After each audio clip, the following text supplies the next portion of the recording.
Afternoon. Joining me is Dr. Ted Delbridge, who's the Executive Director of the Maryland Institute for Emergency Medical Services Systems.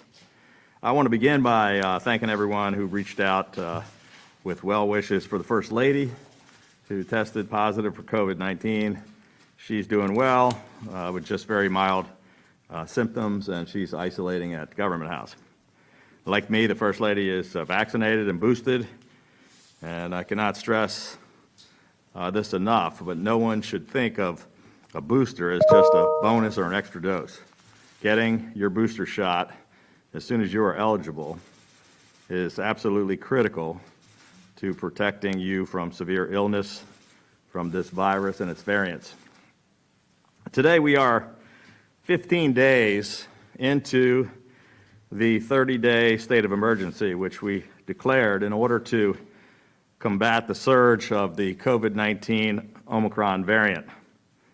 Over the past couple of weeks, we have taken a number of urgent short-term actions to address the rapid rise in case rates, positivity rates, and hospitalizations, and in order to support our hospital workforce. I'm pleased to report today that all of the current data is showing very encouraging trends, with many of our key health metrics consistently and substantially declining. COVID-19 cases in Maryland are decreasing at the second best rate in America. Our COVID-19 positivity rate peaked 15 days ago at 29.98%. It has been rapidly dropping and is now 18%, which is a decline of 40%. Our positivity rate is lower than 42 other states. Our case rate peaked 12 days ago and has already declined by 44%, making it now lower than 47 other states. Both our case rate and positivity rate are declining among all age groups. Hospitalizations in Maryland peaked on January 11th at 3,462 COVID hospitalizations. And after 8 consecutive days of decline, we are now down to 2,983. This is the first time we have been below 3,000 hospitalizations since January 2nd. Our public health team is encouraged by the fact that this decline in hospitalizations is both a result of a decline in admissions and an increase in discharges. We're getting folks healthier and out of the hospital faster. Pediatric hospitalizations continue to make up only roughly 1% of our hospitalizations. And we've reached the point at some of our hospital systems where they are placing adult patients in pediatric beds because of the excess capacity. One point I do want to make is that deaths are always a lagging indicator, usually a couple weeks behind cases and hospitalizations. So, unfortunately, we do anticipate the number of deaths to continue to rise in the short term before peaking and then also beginning to decline, along with all of the other metrics. Sadly, the vast majority of deaths continue to be people who are unvaccinated, which is why we're continuing to urge Marylanders to get vaccinated or to get boosted as soon as possible. Fortunately, Maryland remains one of the most vaccinated states in America. We have now administered over 10.8 million vaccines. And after declaring a state of emergency just 15 days ago, our daily vaccination rate has increased by 60%. As of today, 93.9% of Maryland adults have gotten vaccinated. We are also now approaching 40% of 5 to 11-year-olds who have been vaccinated, which is also one of the highest rates in the country. We continue to encourage parents to consider getting their school-age children vaccinated. in order to stop needless quarantines and so the local school systems can continue to keep our kids in school. All of this progress is very encouraging, but we're not out of the woods. Even though we have been able to attain considerable drops in the metrics, and they're continuing to drop, they're still much higher than they had been or where we need to be. So we will continue taking actions every single day to combat this surge. This Omicron variant is 4 to 5 times more transmissible than Delta and the other previous variants of the virus, and Omicron remains the predominant strain here in the state of Maryland. According to the latest data, Omicron accounts for more than 95% of our state's recent lab-confirmed COVID-19 cases. In the past couple of weeks, we have opened 18 new state testing sites to help ease the burden on hospitals and emergency rooms. And today I'm pleased to announce that our 19th site is now operational at LifeBridge Health in Carroll County. A new site at Greater Baltimore Medical Center in Baltimore County is on track to open tomorrow. And our one federally supported site at St. Agnes Hospital in Baltimore is on track to open Saturday. As of today, we have conducted 17.4 million tests, and we're still testing at one of the highest levels in the country, more than 55,000 tests per day. In addition to standing up new testing sites, we also continue to work on emergency procurements to secure as many at-home rapid tests as possible. Late Friday, we were surprised and frustrated to learn from our vendors that the pending orders for more rapid tests were suddenly frozen for this week. That was after the White House announced their plan to acquire 500 million rapid tests. On Tuesday, during a call between the White House and the nation's governors, I raised this issue with the White House and asked them to work to address this matter. Yesterday, I spoke with Jeff Zients in the White House. He is the White House Coronavirus Response Coordinator. Subsequently, our team had several discussions with Tom Inglesby, the senior White House official in charge of testing. And late last night, we were notified that one of our previous orders of 800,000 tests, which have been cut in half on Friday, is now going to be restored in full. And we hope to make progress with the other providers as well. So I want to thank the White House for taking steps to try to resolve this problem, and we look forward to getting more tests out to the community in the coming weeks. We're also in the process of distributing 20 million N95 and KN95 masks all across the state. We're coordinating with the Maryland Department of Education to distribute 3 million additional KN95 masks to schools, and we have already distributed 250,000 masks to the judiciary. These masks provide multiple levels of additional infection protection compared to cloth and general use face masks. N95 and KN95 masks are now available free of charge through local health departments and at all state-run testing and vaccination sites all across the state. The Vaccine Equity Task Force is partnering with community organizations to distribute them in hard-to-reach and in underserved communities. And N95 masks are being distributed to all nursing homes across the state. I want to thank Marylanders for heeding the call of public health officials. Without any mask mandate, we're ranked number 5 in the nation for the percentage of mask usage, meaning we're better than 45 other states. It continues to be one of the best mitigation strategies we have. In addition to the $100 million we already recently provided to our hospitals and nursing homes, today we are also providing an additional $5 million to specialty hospitals which receive COVID-19 patients who are being discharged from acute hospitals. to assist them with their recent extraordinary labor costs. This includes Shepherd Pratt, Kennedy Krieger Institute, Mount Washington Pediatric, Adventist Healthcare Rehabilitation, and Encompass Health Rehabilitation. In addition, I have authorized Brigadier General Adam Flash of the Maryland National Guard to be activated and to serve as a dual status commander for a Department of Defense mission to support the Washington Adventist Alternate Care Site. On Monday, we will be introducing the Healthcare Heroes Act, which is emergency legislation that will codify some of the actions that we have taken to address workforce shortages at healthcare facilities, expediting licenses for retired healthcare practitioners, practitioners licensed in other states, and nursing graduates.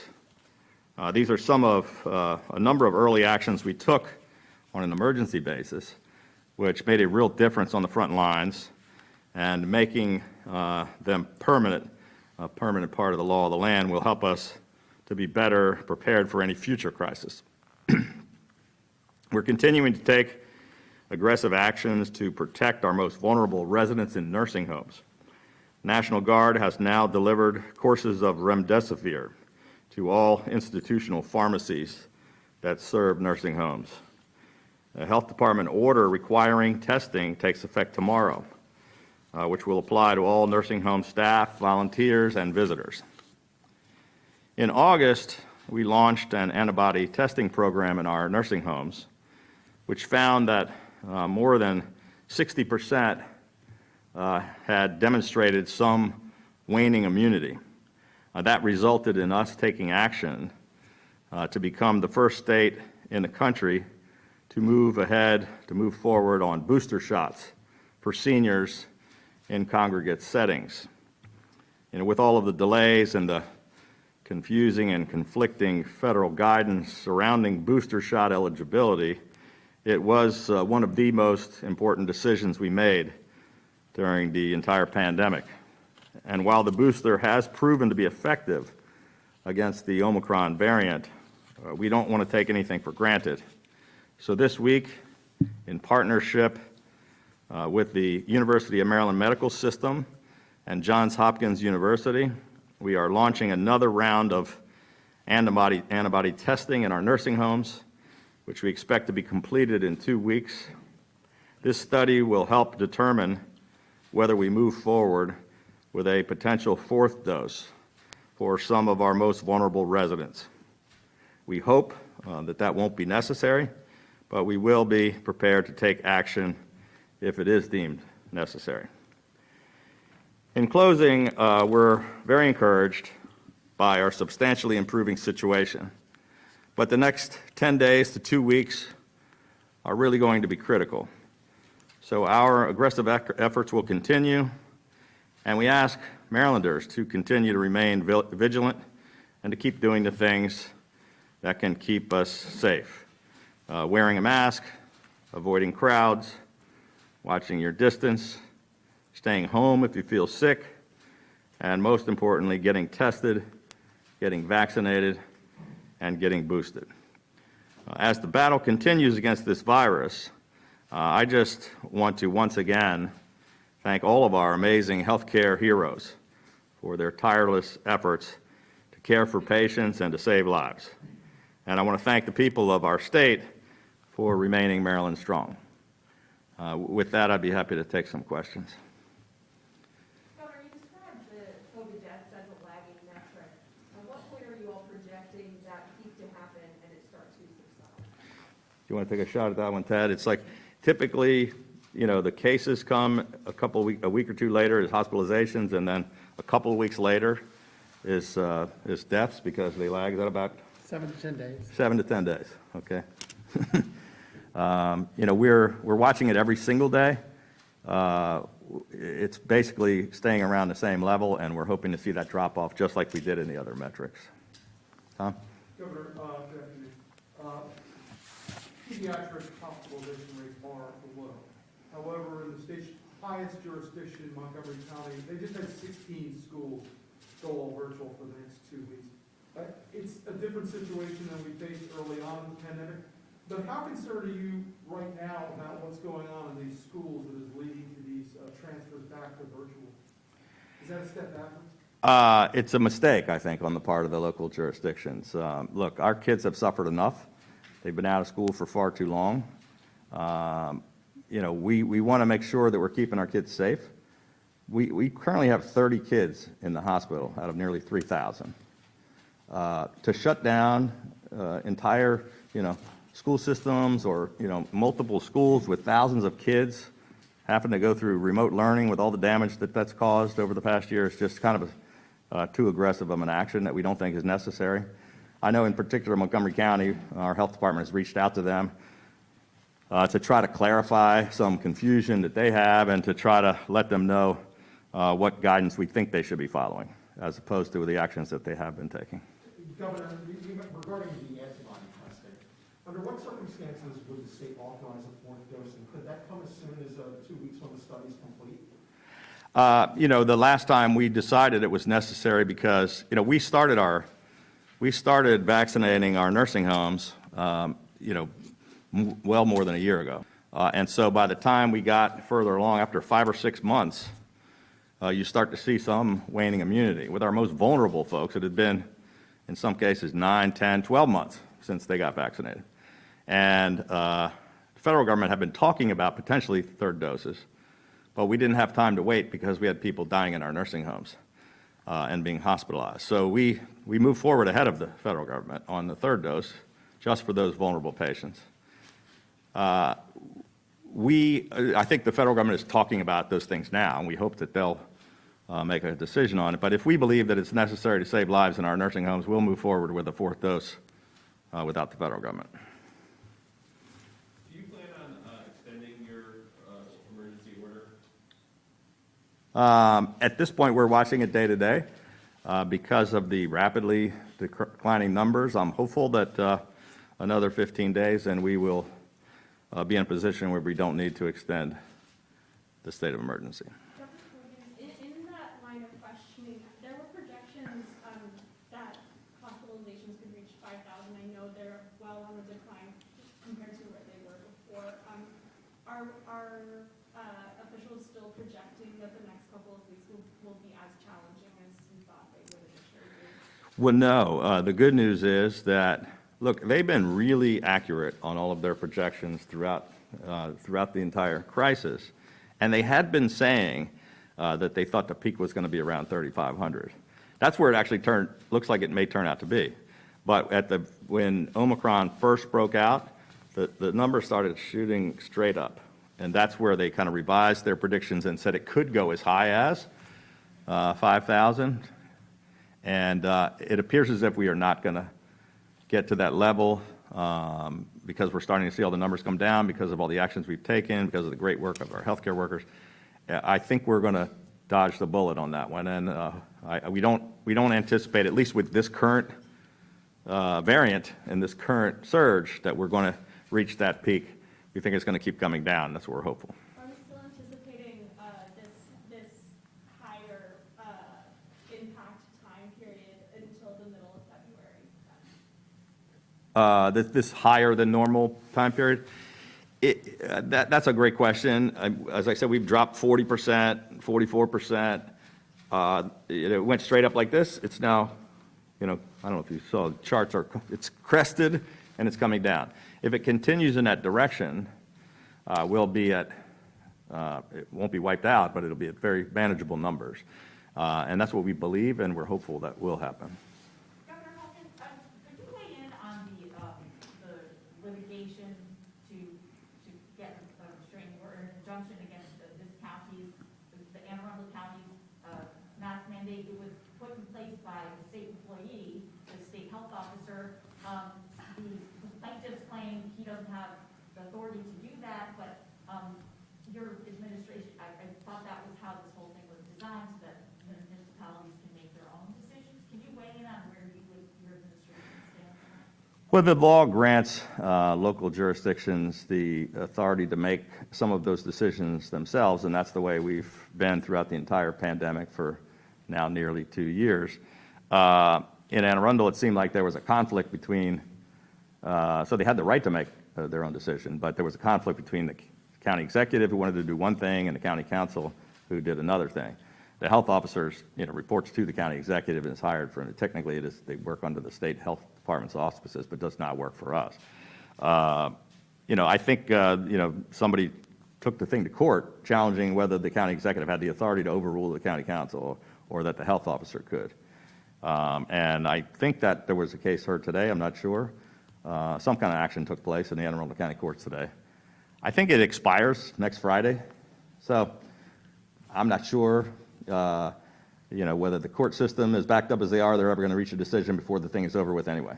And I think Anne Arundel County already said they were not going to extend it past Friday. Anybody else? Sure. Governor, on Monday, your new colleague in Virginia, Governor Glenn Youngkin, told the General Assembly in Richmond that he wanted them to alter a baseball stadium authority to concentrate on building a football stadium.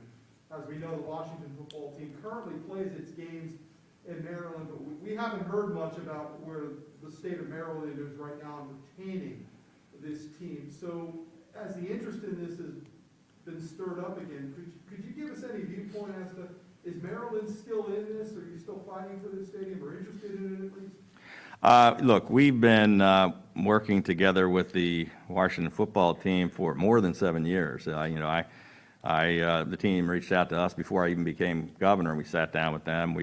We worked with them on finding a site on the Potomac and right across from National Harbor, which Prince George's County then opposed and was back to the drawing board. We've been working in conjunction with Prince George's County, who we and the county would both like them to stay in the state. I've had discussions. Our team has been working together, Prince George's County, state officials working together with the representatives of the team. I've personally talked with the owners of the team and the leaders of the team, and we're very interested in keeping them, but it's kind of the same situation we've been in for 7 or 8 years. They're looking to decide where they're going to be in 7 years or so, and Maryland's going to fight. I'm sure Virginia and D.C. are going to be in the mix too. They just haven't made any decisions. Governor, this is the second time that I think that was the last question she said, but I'll let you squeak one in. This is the second time that COVID has hit your house in Yeah. particular in less than a month. That's been a reality for a lot of Yes. families for the last 2 years.